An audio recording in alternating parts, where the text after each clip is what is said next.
Hello friends, in this series of videos, I will be discussing the various literature review methods. The literature review is a complex activity and must be carried out at the beginning of any research work.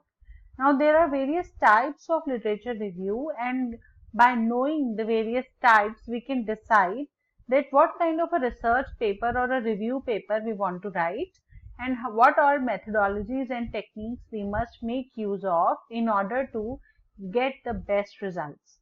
So the various types of literature review that I am going to discuss is narrative review, systematic review, meta-analysis, scoping review, critical review, integrative review, rapid review, umbrella review, mapping review, state of the art, theoretical and the methodological review.